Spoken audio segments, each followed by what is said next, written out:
শুরু করছি আমার ব্রাইটন সিরিজের দ্বিতীয় ব্লগ। যারা প্রথম ব্লগটি দেখেননি তারা উপরের লিঙ্ক থেকে ক্লিক করে প্রথম ব্লগটি দেখে আসতে পারেন। তো প্রথম দিনে আমরা বিকেলবেলা চলে গেলাম একটি আমেরিকান থিম রেস্টুরেন্টে, জেভিস আমেরিকান ডাইন। এখানে আগে থেকে বুকিং দিয়ে গেলে ভালো, কারণ খুবই লিমিটেড সিট থাকে, টেবিল পাওয়া মুশকিল হয়ে যায়। ভেতরটা খুবই সুন্দর ইন্টেরিয়র করা আছে, দেখে মনে হয় যে একটা মিনি সিউডো আমেরিকা চলে এসেছি আমি। রেস্টুরেন্ট প্লাস বার কর্নারও আছে ওখানে, সুন্দর সুন্দর ছবি তোলার জন্য পারফেক্ট জায়গা।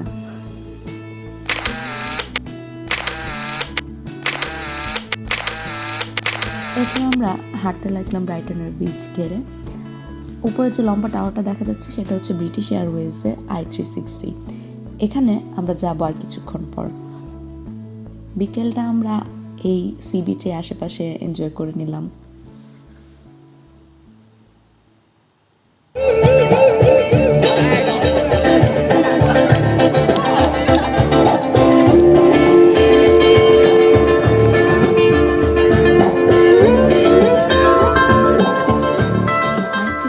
দেখবার জন্য আগে থেকে টিকিট বুক করে নিলে ভালো হয়। তো আমরা যেটা করেছিলাম অ্যাকচুয়ালি সানসেটের টাইম ধরে তারপর আমরা বুক করেছিলাম,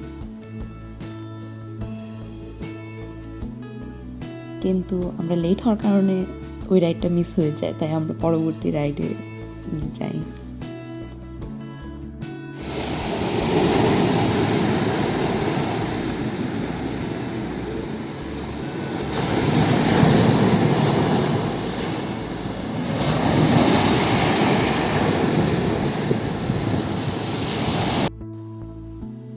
i360 এই পুরো জিনিসটা হচ্ছে একটা এরকম কার্ভের মতো। এই যে সিলিন্ড্রিক্যাল কার্ভ দেখতে পাচ্ছেন, এই জিনিসটা হচ্ছে এখান থেকে আপনাকে নিয়ে যাবে উপর থেকে আপনি পুরো ভিউ দেখতে পাবেন। সেখানে ওয়েট করবেন কিছুক্ষণ, আপনি পুরো 360 ডিগ্রি জুড়ে দেখতে পারবেন। এক পাশে বিচ, আরেক পাশে হচ্ছে আপনি ব্রাইটনের পুরো শহরটা দেখতে পাবেন একটা উপরের ভিউ থেকে। তো এটা হচ্ছে নিচে ল্যান্ড করলো, এই যাত্রীগুলো নামার পর এটা ধীরে ধীরে উপরে আসবে, সেখান থেকে আমাদের যাত্রী যাওয়া শুরু করবে।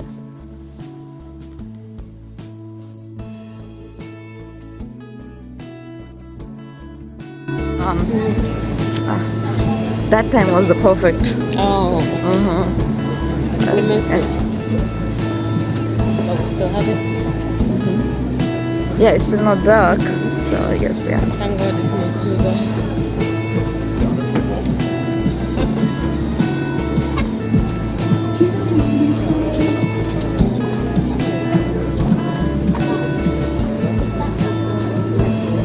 Oh, sorry.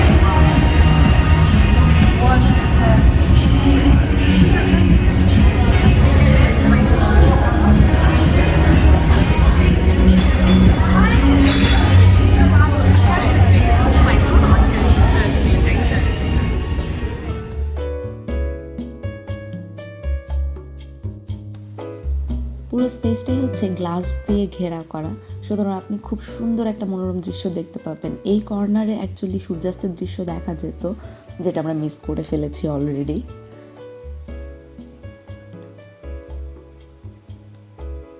আর এই হচ্ছে আরেক পাশে, যেটা হচ্ছে পূর্ব দিকের দৃশ্য। উপর থেকে আপনি খুব সুন্দর সুন্দর এরকম আর্ট দেখতে পাবেন, মনে হবে যে স্পেশালি আপনার জন্যই করা হয়েছে। আপনি যখন উপরে যাবেন তখন আপনি ছাদের উপর দেখতে পাবেন। এটা দেখা যাচ্ছে আমাদের প্যালেস পিয়ার, যেটা হচ্ছে এখন ব্রাইটনের মেন পিয়ার। আর এটা হচ্ছে পুরনো ওয়েস্ট পিয়ার, যেটা অলরেডি আগুনে পুড়ে নষ্ট হয়ে গেছে। ওয়েস্ট পিয়ারের একটা হিস্ট্রি আছে, এটা অনেক পুরনো পিয়ার, কিন্তু ধ্বংস হয়ে গেছে আগুনে এবং এর আগেও বিভিন্ন দুর্যোগের কারণে, কিন্তু ওরা জাস্ট সাজিয়ে রেখেছে। এবার চলে যাব আমরা রাতের ব্রাইটন দেখতে। সন্ধ্যা নামার পরেই ধীরে ধীরে ব্রাইটনের তীরের এই রেস্টুরেন্ট এবং বারগুলো খুলে যায়। এগুলো নর্মালি দিনের বেলা বন্ধ থাকে। এই ডোনারটা চিনতে পারছেন? দুপুরের সেই ফার্স্ট ব্লগে এটার ভিডিও ছিল, যেখানে আমরা মাছ ধরতে গেছিলাম।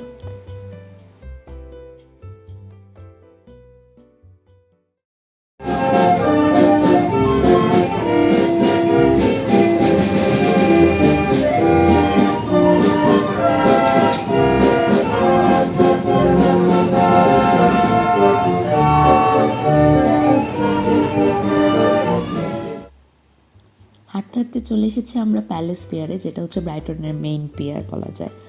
ওই কোনায় ছোট্ট একটা চাঁদও দেখা যাচ্ছে, কিন্তু যখন পূর্ণিমার সময় আসবেন তখন এই জায়গাটা দেখতে সবচেয়ে সুন্দর লাগবে, স্পেশালি আপনি যখন ওয়েস্ট পিয়ারে ধ্বংসাবশেষটা দেখবেন। তো ধীরে ধীরে আমরা এটার ভেতরে যাই।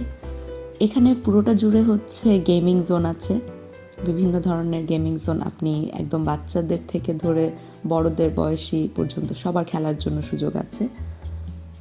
আবার ক্যাশ মেশিন আছে কিছু, যারা হচ্ছে কার্ড নিয়ে ঘুরে, যাদের কাছে কয়েন থাকে না, তারা চাইলে এখান থেকে কয়েন এক্সচেঞ্জ করে নিতে পারবে। মিনেন দেখে আমি ওভার এক্সাইটেড হয়ে গেছিলাম, তাই এখানে ভিডিও বন্ধ করে আমি ছবি তুলতে চলে গেছিলাম। বিভিন্ন ধরনের রাইড আছে এখানে, ছোট বড় সকলের জন্যই। আমি বলবো না যে রাইডগুলো খুব বড় বা উঁচু, কিন্তু ইন্টারেস্টিং। আপনারা চাইলে এক্সপ্লোর করতে পারেন, চাইলে হাতে গুনে কিছু কিছু এক্সপ্লোর করতে পারবেন, ডিপেন্ডস অন ইয়োর বাজেট।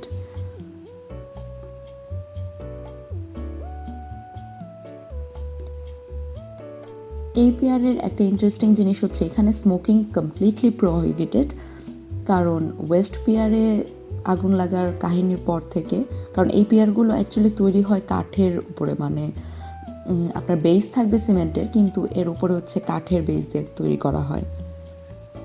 তো এই কারণে এখানে স্মোকিং একদমই প্রোহিবিটেড। দূরের এই আলোর ঝলসানে হচ্ছে আমাদের ব্রাইটন শহর দেখা যাচ্ছে।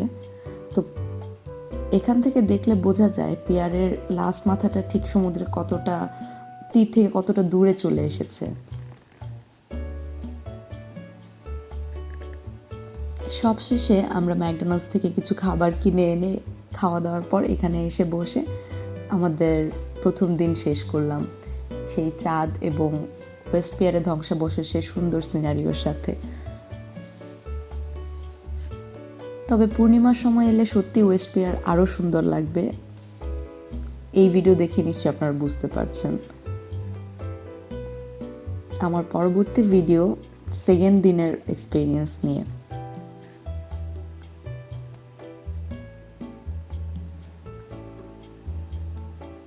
ধন্যবাদ দেখার জন্য। সেকেন্ড দিনের ভিডিও দেখতে চাইলে অবশ্যই আমার পেজে ফলো করে রাখবেন এবং আমার ইউটিউব চ্যানেলে সাবস্ক্রাইব করে রাখবেন।